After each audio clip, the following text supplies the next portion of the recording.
संभल जा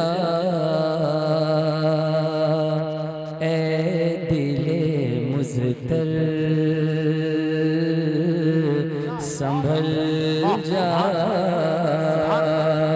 ए दिले मुज़तर, मदीना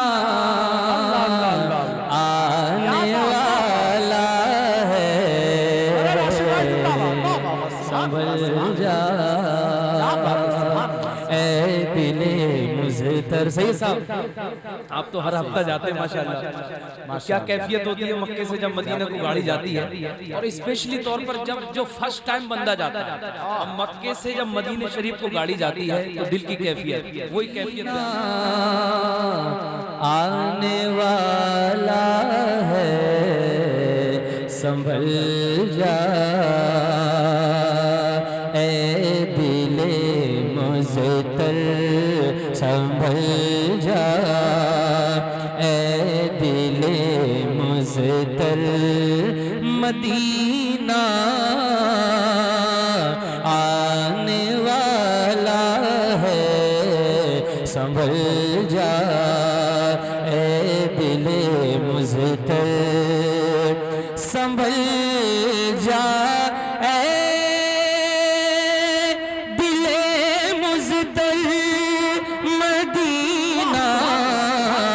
आने वाला है, लुटा चश्मे तर गोहर, लुटा चश्मे तर गोहर, मिलके पढ़े मदीना आने वाला है, लुटा चश्मे तर गोहर, मदीना है, संभल जा ए दिले मुज़तर। एक शेर सुने, जो देखे उनका नक्शे पा, खुदा से वो नजर मांगो, जो देखे उनका नक्शे पा, खुदा से वो नजर मांगो, चरागे चरागे दिल चलूं लेकर, चरागे दिल चलूं लेकर, मदीना आने वाला। जो दिल से पढ़ेगा तो जल्दी मदीना आ जाएगा। मदीना जाना चाहते हैं ना तो पढ़े ना, मदीना आने वाला लुटा चश्मे तर गोहर, मदीना आने वाला है, लुटा चश्मे तर गोहर। और आखिरी शेर, कमर कमर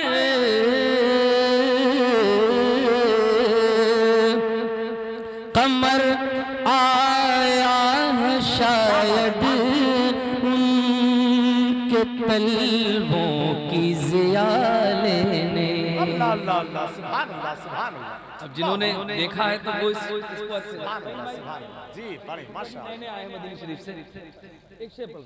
कमर कमर आया है शायद उनके तलवों की ज़िया लेने, कमर आया है शायद उनके तलवों की ज़िया लेने, बिछा है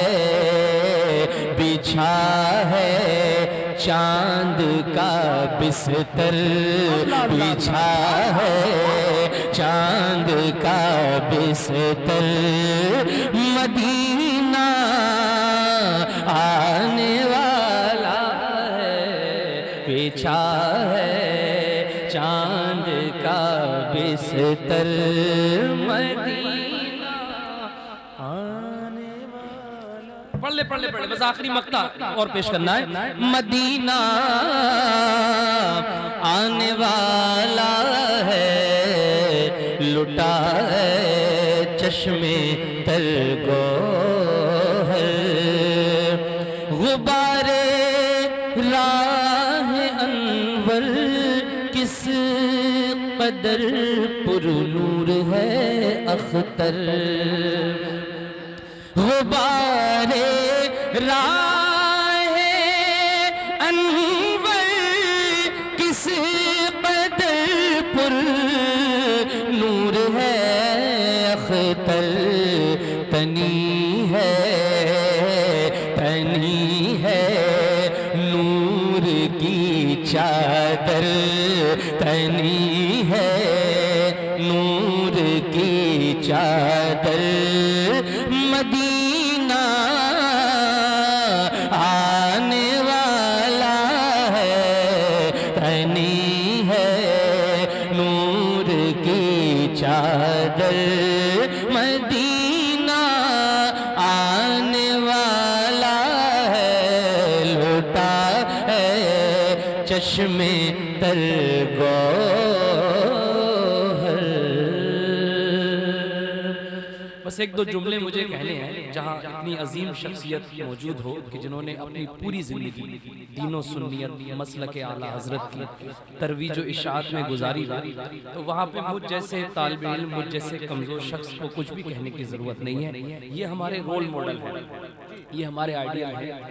मैं अभी भी हजरत के जो नसीहतें हैं, जो जुमले हैं मेरे कानों में गूंजती हैं, और यकीन मानिए दुआ है, दिली दुआ है, ये सामने वाली बात नहीं है। क्योंकि जब तक हम प्रैक्टिकली तौर पर मैदान में नहीं थे तब तक हम किसी पर भी कोई तनकीद कर दी, निशाना साध दिया या कुछ जुमले बोल दिए किसी पर भी, क्योंकि ज़बान मुंह में है, मोबाइल हाथ में है, उंगली टैप करनी है और हमें तनकीद करनी है। यहाँ काम नहीं हुआ, वहाँ काम नहीं हुआ, यहाँ ऐसा नहीं हुआ, वहाँ वैसा नहीं हुआ। लेकिन जब से प्रैक्टिकली तौर पर मैदान में है तब से हम इस बात का एहसास करते हैं अल्हम्दुलिल्लाह, और बहुत अच्छी तरीके से इस बात का एहसास है कि अगर कोई अपने दम पर एक इदारा 5 बच्चों से भी चला रहा है, 10 बच्चों से भी चला रहा है, तो वो दीन का बहुत बड़ा काम कर रहा है।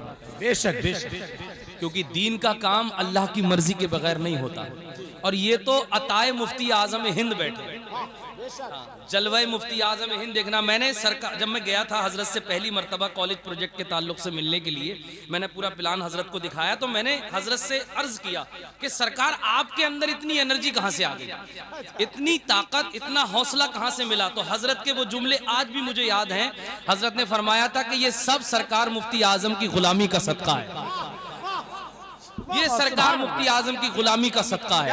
और आज भी आप देखिए, इस उम्र में भी दीन मतीन की खिदमत तबलीग का जज्बा रद्द वहाबियत से लेकर, और इतना बड़ा इदारा कि जब आसपास कई शहरों में ऐसे इदारे नहीं थे तब हजरत जमीनी मेहनत करके ऐसा कौम को सरमाया दिया है जो आने वाली कई नस्लों तक, बल्कि कयामत तक मैं समझता हूँ याद रखा जाएगा इंशाअल्लाह। हजारों आलिम मुफ्ती, बल्कि मैं कह रहा हूँ दादा उस्ताद होंगे किसी रिश्ते से मेरे, ऐसा नहीं है। तो हजरत ने बरजस्ता कहा कि राशिद, मैंने हजरत से कहा बरकतन नजराने की गुजारिश की, तो हजरत ने नजराना भी दिया। वैसा ही नहीं है वो, हाँ अल्हम्दुलिल्लाह, हजरत ने नजराना भी दिया और सर पे हाथ रखा, सीने से लगाया, और बरजस्ता हजरत ने कहा कि तुम बढ़ो आगे, सरकार मुफ्ती आजम का करम तुम पे भी रहेगा, इंशाअल्लाह ताला तुम्हारा काम भी हो जाएगा इंशाअल्लाह। ये अब सलीम भाई का फोन आता है। सलीम भाई बड़ी मोहब्बत करते हैं, बड़े भाई की तरह प्यार करने वाली शख्सियत है। और जब इन्होंने ये सारा पस मंजर, क्योंकि इतना डीपली मैं इनको नहीं जानता था कि इतना बड़ा काम यहाँ पे अमरिया के अंदर इन्होंने किया है, और बगैर किसी कलेक्शन के, बगैर किसी डोनेशन के इतना बड़ा काम कर दिया, और अभी भी अपने कांधों पे लेकर के उसको सारी चीजें चल रहे हैं। फिर इन्होंने नेक्स्ट प्लान के बारे में मुझसे डिस्कस किया, तो मैंने कहा मैं तो किसी लायक नहीं हूं, लेकिन बस सबसे बड़ी बात इन बुजुर्गों की जिंदगी से मैंने यही सीखी है, काम काम काम और काम, बस इसके अलावा कोई चारा नहीं है। कि अगर इस मैदान में कूदना है, न हम सफर न किसी हम नशी से निकलेगा, हमारे पाँव का कांटा हम ही से निकलेगा। बस आखिरी जुमले ये हैं, आखिरी जुमले, क्योंकि हजरत की बातें मुझे सुननी है और हजरत की नसीहतें सुननी है। आखिरी जुमले ये हैं कि याद रहे, दीन के मसले में अगर कोई बंदा भी आगे बढ़ रहा है तो आप लोगों को क्या करना चाहिए? आप लोग क्या करना चाहिए कि अगर आप उस बंदे की फाइनेंशियली मदद कर सकते हैं तो फाइनेंशियली मदद करिए, क्योंकि वो सामने वाले को ये मत देखिए आप कि वो क्या कर रहा है, बल्कि ये देखना चाहिए कि वो आवाज किसके लिए दे रहा है। आवाज किसके लिए दे रहा है? वो अपने माँ बाप के लिए आवाज नहीं, अपने घर वालों के लिए आवाज नहीं, अपना घर बनाने के लिए, अपनी जायदाद इकट्ठी करने के लिए आवाज नहीं दे रहा, बल्कि वो आवाज दे रहा है दीन मुस्तफा के लिए। तो अगर आप फाइनेंशियली सपोर्ट कर सकते हैं तो फाइनेंशियली सपोर्ट करें, अगर आप वैसी सपोर्ट नहीं कर सकते तो आप जबान से सपोर्ट करिए, वो भी नहीं कर सकते तो कम से कम खामोश ही रहिए, ये भी आपका सपोर्ट ही है।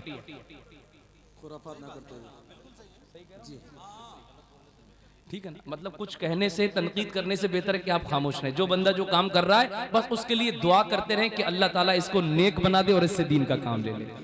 सच्ची बता रहा हूँ, ये एक मिसाल है, क्योंकि मैंने इनकी जूतियां सीधी की हैं, मैंने अपने असातिज़ा की जूतियां सीधी की हैं। वो पहला मौलवी हूं मैं माजी करीब में कि 2 साल के अंदर पूरे मुल्क के उलमा इकराम का सपोर्ट मेरे साथ हो गया अल्हम्दुलिल्लाह। इतना बड़ा सपोर्ट किसी के साथ नहीं हुआ अल्लाह के फजल करम से। वजह क्या थी? क्योंकि हमने दामने मुफ्ती आजम हिंद को थामा है और उनका नाम लेकर के हम आगे बढ़े, अल्लाह का फजल हुआ, एक प्रोजेक्ट यहाँ पूरा हुआ। ये बताइए क्या क्या क्या अमरिया के अंदर भी इस तरीके का प्रोजेक्ट हो सकता है कि नहीं हो सकता है?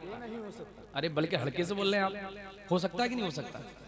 पॉसिबिलिटी है कि नहीं है? जब मुझ जैसा कमजोर, मैं तो कमजोर हूं, लेकिन इनके साथ बहुत आला सरपरस्ती है अल्हम्दुलिल्लाह। मैंने सलीम भाई से कहा कि आप आगे बढ़ेंगे तो आपको इतनी मेहनत की जरूरत नहीं पड़ेगी इंशाअल्लाह ताला। ये लोग तो साथ देंगे, पीलीभीत से लेकर पूरा इलाका आपके साथ खड़ा हो जाएगा। बस आप उठिए इंशाअल्लाह तबारक, उठना आपका काम है, अल्लाह तबारक व तआला की रहमतें आपको चारों ओर से घेर लेंगी, आपका काम होता चला जाएगा इंशाअल्लाह ताला। तो कहने का मकसद सिर्फ इतना है कि वो उठने का इरादा रखते हैं, बहुत अच्छा प्लान है, बहुत बेहतरीन ज़हन है और जज्बा भी है अल्हम्दुलिल्लाह। सबसे बड़ा काम होता है जज्बा जी। तो इनका जज्बा कमजोर नहीं पड़ना चाहिए। मैं जिस भी लायक हूँ इंशाअल्लाह ताला, जब भी ये मुझे आवाज देंगे अपने आगे के प्लान के हवाले से, अब के प्लान के हवाले से, हर एतबार से मुझ जैसा कमजोर शख्स इंशाअल्लाह ताला इनके साथ रहेगा। बस मेरी दुआ है कि जो भी ये प्लान अपने जहन में रखते हैं दीन मिल्लत की खिदमत के लिए, अल्लाह उसमें कामयाबी अता फरमाए, हमारे उलमा इकराम का, असातिज़ा इकराम का साया हम पर दराज फरमाए और खास तौर पर हजरत अल्लामा मौलाना सगीर अहमद साहब क़िबला की उम्र में, फजल में, कमाल में बेपनाह बरकतें अता फरमाए। अस्तगफिरुल्लाह रब्बी मिन कुल्लि ज़ंबि व अतूबु इलैह। अस्सलामु अलैकुम।